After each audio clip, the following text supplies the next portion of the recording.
Já, sigur, flottur sigur í kvöld hjá ykkur. Góður sigur, skemmtilegur leikur, framlenging og læti, en hérna við spilum ekkert frábæla á köflum, sérstaklega var frákastinn og hérna fórum illa af körfunni sérstaklega fyrir áleik, en við lögum það og hérna hrikalega sáttum með að sigra hérna. Þetta er gott lið sem við spilaði. Fengum nokkar tæknivillir hérna í, hvað var það, þriðja eða fjórða?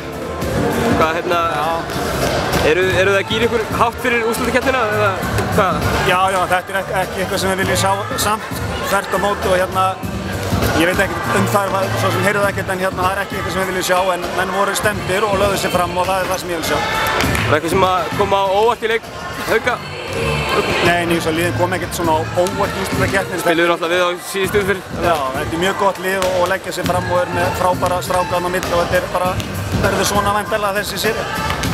Hver er áhersla eftir þennan leik fyrir næsta leik sem er í Sláturhúsinu? Við þurfum aðeins að fara og skoða þennan leik aðeins betur, það er ýmislegt sem við getum bætt alveg helling, þannig að við þurfum að fara í það.